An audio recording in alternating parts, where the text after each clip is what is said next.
Graça e paz, amadas, mais uma vez aqui com esse propósito, essa incumbência de pregar a palavra com o tema Não Fuja dos Seus Processos. E assim, muito interessante, né, como todos os outros, e uma responsabilidade muito grande, né? Então nós vamos orar nesse momento e dar início àquilo que Deus quer falar aos nossos corações nessa manhã de quarta-feira.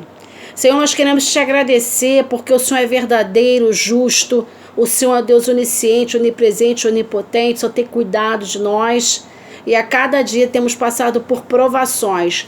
Mas, Senhor, a certeza da vitória é que nos faz cada dia querer mais estar na Tua presença, sermos Tuas, porque somos guerreiras, somos recrutas escolhidas pelo Senhor para essa grande prova de levar a Tua palavra para onde nós estivermos. É um privilégio muito grande que o Senhor nos deu. Por isso precisamos honrar ainda mais e mais o Teu nome.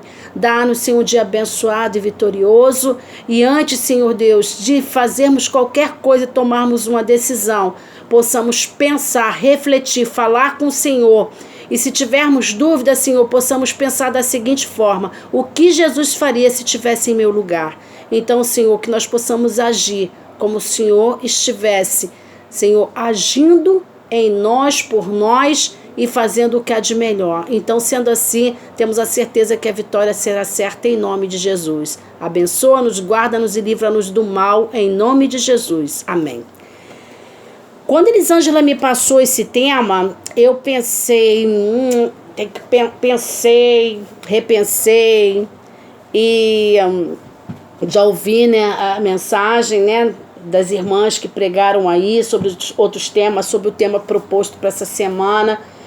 Eu falei assim, eu preciso falar do meu personagem preferido, que assim que chegar no céu, diz que logo conhecer Jesus, né, dar um abraço bem apertado, eu quero conhecer Paulo, porque eu sou uma fã, acho que eu acredito ser uma fã número 1 do apóstolo Paulo, e eu acho assim, todos na Bíblia passaram por processo, mas Paulo passou por muito processo.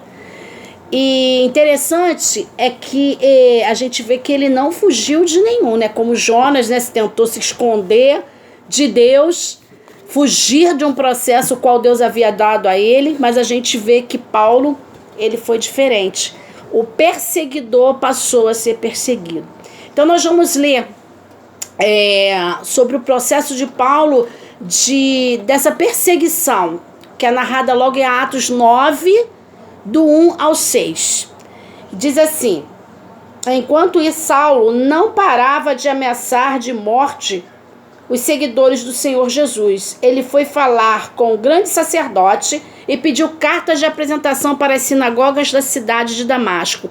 Com esses documentos, Saulo poderia prender e levar para Jerusalém os seguidores do caminho do Senhor que moravam ali, tanto os homens como as mulheres. Mas, na estrada de Damasco, quando Saulo já estava perto daquela cidade, de repente uma luz que vinha do céu brilhou em volta dele. Ele caiu no chão e ouviu uma voz que dizia: Saulo, Saulo, por que você me persegues? Quem é o Senhor? Perguntou ele. A voz respondeu: eu sou Jesus, aquele que você persegue. Mas levanta-se, entra na cidade e ali dirão a você o que deve fazer. Paulo, ele foi um grande guerreiro, um grande general, um homem que foi criado aos pés de Gamaliel, um homem que tinha uma grande conduta, sábio. E Paulo teve todas essas referências, né? Sendo criado aos pés de Gamaliel, ele se tornou um grande general. Mas com isso ele passou a ser perseguidor daqueles que pregavam a palavra. E ele agia daquela forma achando que era certo, que o que ele estava fazendo era certo. Nada do que ele fazia condenava ele, porque ele achava que o Deus que ele conhecia não era o Deus que aqueles crentes pregavam. Ele participou da morte de Estevão e quantas outras mortes Paulo participou, porque ele assolava, ele perseguiu os crentes. Mas a partir do momento que ele conhece Jesus, achei interessante que ele pergunta: quem és, Senhor? Ele já vê a autoridade que estava sobre ele. Ele não pergunta: quem é essa voz? O que você quer comer? Quem é o Senhor? Eu sou Jesus, a quem você persegue. E a partir daí houve muitos processos, muitas mudanças. Então Paulo começou, né, depois que conheceu Jesus, ele começou o aprendizado. Nesse mesmo capítulo, no versículo 26 a 28, nós vamos encontrar o seguinte: Saulo foi para Jerusalém e tentou juntar-se aos seguidores de Jesus, porém todos tinham medo dele, porque não acreditavam que ele também era um seguidor de Jesus. Olha só, ele foi desprezado. Imagine você, a gente lê isso aqui e pensa logo, poxa, se nós somos chamados para servir, a passar por esse processo, vem uma pessoa dessa. Eu passei por um processo e agora não. Eu não acredito. Que aquele cara matou um monte de gente, estuprou um monte de gente. A nossa conduta é logo julgar a pessoa. A gente não entende que Jesus escolheu e quer que participe agora desse corpo. Quantas vezes nós julgamos a pessoa quando chega na igreja pelo que ela já foi, pelo que ela no passado, né? Aquilo era uma prostituta, esse cara aí é mó maconheiro. E eles querem apenas Jesus. Paulo queria conhecer desse Deus. Paulo queria mais de Jesus. Mas as pessoas não compreendiam porque ele mesmo é quem assolava os crentes, perseguia os crentes e matava os crentes. Então, isso fez com que as pessoas ficassem temerosas. Pô, se esse homem estiver mentindo, e se ele quiser descobrir onde a gente se reúne para matar todo mundo? Então, isso criou um problema muito grande. E a gente lê mais à frente, então Barnabé veio ajudá-lo e o apresentou aos apóstolos e contou como Saulo tinha visto o Senhor no caminho e como o Senhor havia falado com ele. Barnabé também contou como em Damasco Saulo, pelo poder do nome de Jesus, havia anunciado corajosamente o evangelho. Depois disso, Saulo ficou com eles, andando por toda a parte de Jerusalém. E pelo poder do nome do Senhor, ele anunciava corajosamente o evangelho. Paulo foi um homem corajoso. Ele passou a ser perseguido, açoitado, por tudo que ele defendia na crença que ele tinha nesse Deus que apareceu para ele. Amados, deixa eu dizer uma coisa para você, amada. Quantas pessoas precisa o próprio Deus aparecer? Paulo não adiantava os crentes falar. Jesus teve que se fazer ali presente para que Paulo pudesse acreditar que existia um poder maior do que aquele que ele cria. Então o processo de Paulo foi doloroso, mas ele não regrediu. Ele não voltou atrás. Lendo a palavra, a gente vai ver que Paulo só progredia. E a perseguição que no passado ele fazia aos crentes é que fez o evangelho chegar até a mim e você. Aqueles goíns, né? Esses gentios, como são chamados os não-judeus.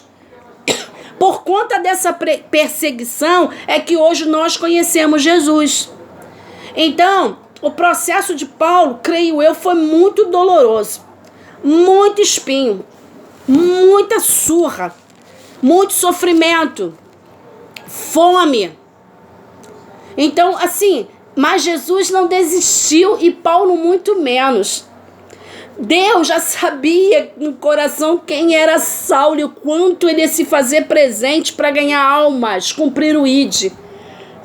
E o interessante é que Paulo ele não precisou de muito, bastou a presença do Senhor, ele cair daquele cavalo para aquelas palavras serem tocadas no seu coração e ele representar a todo o povo, cristãos, até muitos antigos. Paulo ultrapassou o limite dessas pessoas. No processo, a cada dia, enfrentando cada problema, acreditando que Deus é o Senhor e que ele estava no centro da vontade de Deus. E aqui diz que Paulo, ele escreveu 13 cartas que fizeram do apóstolo o maior escritor do Novo Testamento. O maior escritor, amados, 13 cartas paulinas. Paulo falando às igrejas, exortando as igrejas, chamando a atenção dos crentes, metendo a cajadada.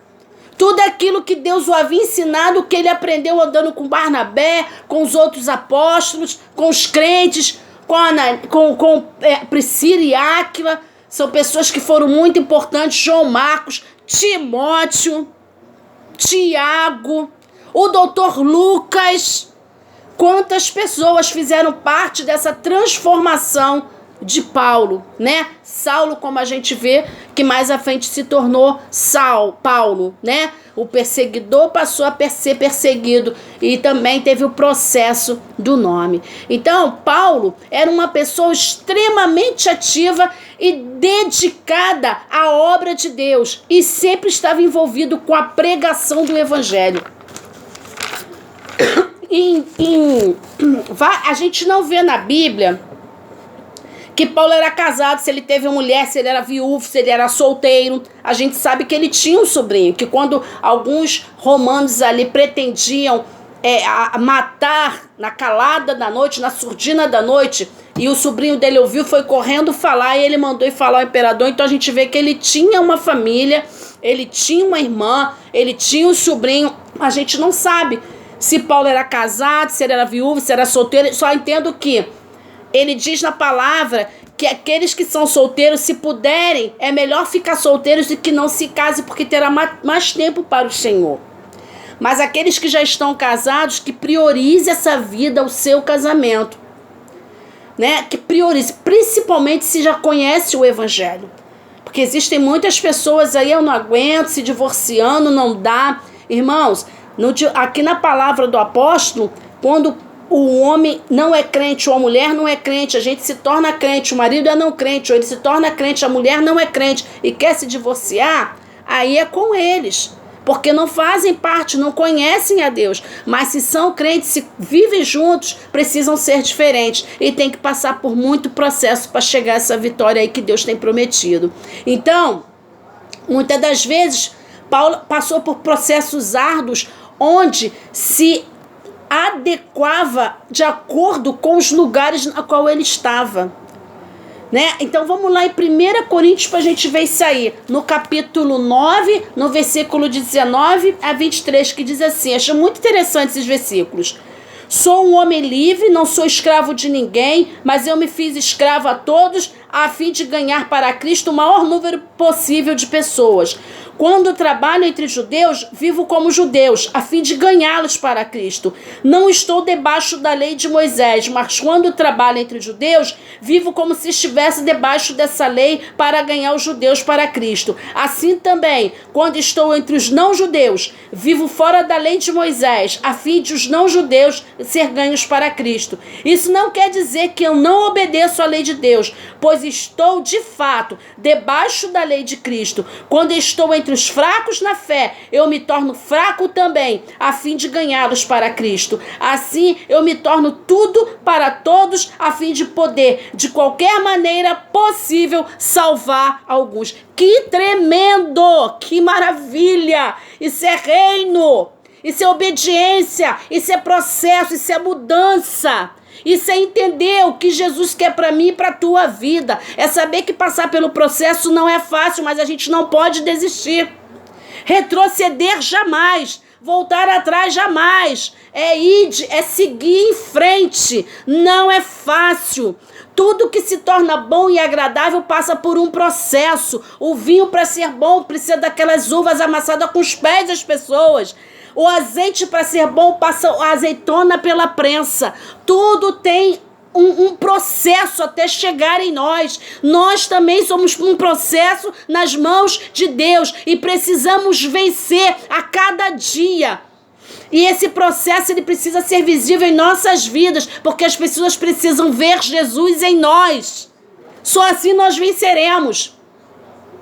E ao final, em todo o seu processo de mudança de caráter, de um grande guerreiro, de um servo de Jesus, ele declara, gente, ao final de tudo isso, de toda essa batalha, de todo esse processo de fome, nudez, frio, muito calor, fazendor de tendas, morando na casa das pessoas, comendo o que tinha para comer, não comendo quando não tinha, sendo mordida por uma cobra e não morrer envenenado, passando por naufrágios, tanto processo, ao final de tudo isso, Paulo, já na sua velhice, depois de ver tanta coisa que ele fez, quando ele declarou também, para mim o viver é Cristo e o morrer é lucro, porque se a vida que eu vivo me faz ganhar pessoas para Jesus, então não sei o que é melhor.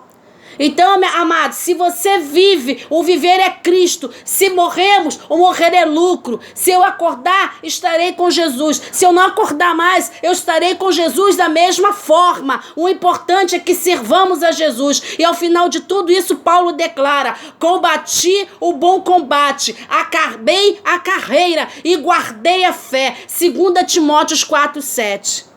Então, que em nome de Jesus sejamos exemplos como Paulo e que nunca venhamos a fugir dos nossos processos. Deus tem sempre o melhor para nossas vidas. Estejamos apostos, estejamos preparadas para cumprir as tarefas que Deus tem para mim e para a tua vida, para nossas vidas. Sabemos que não será fácil, mas sejamos corajosas, não fujamos dos processos, e porque Deus é que opera em nós tanto querer quanto efetuar. É Deus que nos garante a vitória, é Deus que nos dá o caminho, Deus é que nos indica o caminho a percorrer.